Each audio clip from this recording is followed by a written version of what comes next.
Everyone, welcome to ChemE-Shiksha.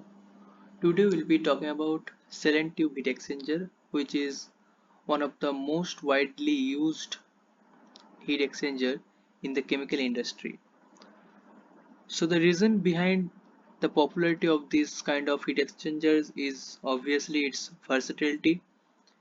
So this type of heat exchanger, this saline tube heat exchanger, can be used across wide ranges of temperature and pressure. So that's why this is most widely used heat exchangers in the chemical industry. So if we talk about the internal structure or the diagram of saline tube heat exchanger, so you can see this is the structure of the saline tube heat exchangers, where we have outside the cylindrical cell, and inside the cylindrical cell we have the tubes which are mounted in a tube seat. The tubes, so in these tubes there will be some fluid, and outside the tubes in the cell side there will be some cell side fluid. So this is the tube side fluid inlet, this is the tube side fluid outlet, and in between these two there is a pass partition plate which is actually divide these two part, and this is a cell side fluid inlet, and this is a cell side fluid outlet. In this cell side fluid inlet, where the cell side fluid will enter, there will be some kind of plate which is called the impingement plate. This plate is used to avoid the erosion of tubes near this cell side fluid inlet, because when the cell side fluid will enter the saline tube heat exchanger, so it has certain velocity, so because of that it can erode the tube at that point. So that's why a impingement plate is used at this point to avoid this erosion. Now this is the channel head. This is the floating head type of heat exchanger, you can see. So this is the floating head, this is the floating head cover, and this is the floating head tube seat where the tubes are attached. To support these tubes and to increase the cell side heat transfer coefficient, we have the baffles. They are kind of plate which is mainly used to create turbulency in the cell side fluid, which will increase the cell side fluid heat transfer coefficient. It also support the tubes and also guide the flow to avoid channeling. Now to hold these baffles there are tie rods, and the gap between these two baffle is called a baffle spacing, which is actually it is this baffle spacing is maintained by the spacers. So the tie rods are used to hold the baffles, and spacer is used to maintain the distance between two baffles, and baffles are used to increase the heat transfer coefficient in the cell side by increasing turbulency, because we know for turbulent flow heat transfer coefficient will be more. And also it is used to support the tubes and also to guide the flow to avoid channeling. Now there are generally three kinds of saline tube heat exchangers, like fixed head type saline tube heat exchanger, floating head type saline tube heat exchangers, and also you have the U-tube saline tube heat exchangers. So in fixed tube seat heat exchangers, it consists of straight tubes that are attached at both ends to stationary tube seats which are welded directly to the cell. So from the name itself, it is very much it is that fixed head type. So that means the tube seat, that these are fixed. So the tubes which are attached at the both ends to the stationary tube seat, and these tube seats are actually welded directly to the cell. So that means these tubes cannot be expand. So this type of heat exchanger is known for its straightforward design and construction. So the main advantage of this kind of heat exchanger is obviously its simplicity in maintenance and also the design and construction. That's why it is one of the most economical option available. But the main problem for this kind of heat exchanger is it has a limitation in handling the significant temperature difference between the fluids. So as the tubes are fixed, they are welded with the cell, so that's why these tubes cannot expand. So that's why very high temperature difference between the fluids cannot be handled by this kind of heat exchanger. Though this expansion can be mitigated by incorporating an expansion joint. Obviously in joint there might be some leakage problem, but okay, that problem can also be mitigated. So the main problem of this fixed head type silent tube heat exchanger is obviously thermal expansion is not allowed, but this can be mitigated by incorporating an expansion joint. Also there is another problem, that is the cleaning problem from the cell side. So tube side can be cleaned very easily by some jet spray, but as these tubes are attached with the cell, so the tube seat cannot be taken out, and the cell side, that means the tube outside of the cell side, cannot be cleaned properly. So that's why the cell side cleaning is very difficult in case of fixed head type silent tube heat exchangers. So that's why we have the floating head type silent tube heat exchangers. So you can see this is the floating head and this is the floating head cover. So see, this tube seats are not attached or not welded with this cell, so that's why this tube seat can be taken out. So thermal expansion is allowed in case of floating head type of silent tube heat exchangers, because there is a gap between the tube seat and the cell, so tube seat can move forward and backward, and that's why thermal expansion is allowed in this kind of heat exchanger.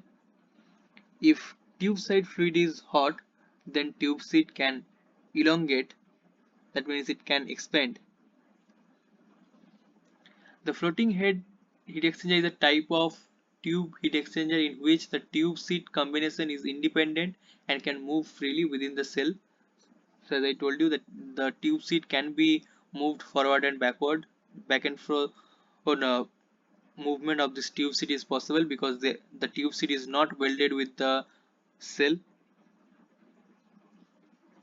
So here comes another advantage of this kind of silent tube heat exchanger, that is ease of cleaning from the cell side as well. So tube side cleaning is obviously easy, but cell side cleaning is also possible over here. So we can remove the floating head cover and channel head cover, and using hydrojetting tubes can be cleaned, and also tube can be taken out, and the outside of the tubes or the cell side can be cleaned properly. So the flexibility enables the floating head design to handle significant temperature difference as the tubes can expand, and also it is easy to clean from the cell side as well as from the tube side, because the tubes can be conveniently removed. But there is a problem. The limitation or the problem is the cost of this kind of heat exchanger is high. The heat transfer efficiency also is comparatively lower than the fixed head type of silent tube heat exchanger, and also it is difficult to get a light leak proof tube seat and head. Now we have the YouTube silent tube heat exchangers. So we have seen that there are certain advantages and limitations of both the fixed head type and floating head type silent tube heat exchangers. Though floating head type silent tube heat exchangers are the most widely used silent tube heat exchanger in refineries, but there are certain limitations like high cost of this kind of heat exchanger. Also, the heat transfer efficiency is also low. So that's why we have YouTube heat exchanger, where cost is comparatively lower than the floating head type selective heat exchangers, and also there is no leakage issue as well because there is no floating head like that. So that's why there is no leaking problem, and also thermal expansion is also allowed in this case. So the YouTube shape U shape, so tube are U shaped. You can see over here the tubes, they are U shaped. So the U shape allows for better handling of thermal expansion and contraction, reducing the risk of thermal stress and extending the lifespan of the exchanger. So as the tubes are U shaped, so that's why thermal expansion is allowed. So the tubes can expand. There is a gap between the tubes and the cell, so there is a gap. So this tube can expand. So that's why the risk of thermal stress and extending it is reduced, and it also reduce the life increase the lifespan of the heat exchangers. It is also suitable for high pressure application due to the sturdy construction and effective handling of pressure difference between the cell and tube sides. So for higher pressure application also it is suitable because it can withstand that amount of pressure. The design also promotes efficient heat transfer by allowing multiple passes through the tubes, maximizing the heat exchange process. So we have seen that the problem of low heat transfer efficiency in case of floating head type flame tube heat exchangers, but in this case of U-tube heat exchangers, as there are multiple passes, so that's why heat transfer efficiency is increased in case of U-tube heat exchanger. In the event of event of a tube failure, the U-tube design allows for easier replacement of individual tubes without needing to dismantle the entire unit. So if the tubes are failed, there might be some problem in the tubes, like they might be fouled, there might be some the tubes might be corroded. So in that case, this U-tube design, it allows for easier replacement of the individual tubes without dismantling the entire unit. So this is all about these three kinds of selective heat exchangers. So the floating head type selective heat exchanger, which is the most widely used selective heat exchangers because of the ease of cleaning from the cell side, as well as thermal expansion is also allowed, so the risk of thermal stress is also reduced in floating head type heat exchangers. But the problem in that case is the heat transfer efficiency is less, and also the cost is high. In case of fixed head type selective heat exchangers, the cost is low, heat transfer efficiency is high, but the problem is thermal expansion is not allowed there.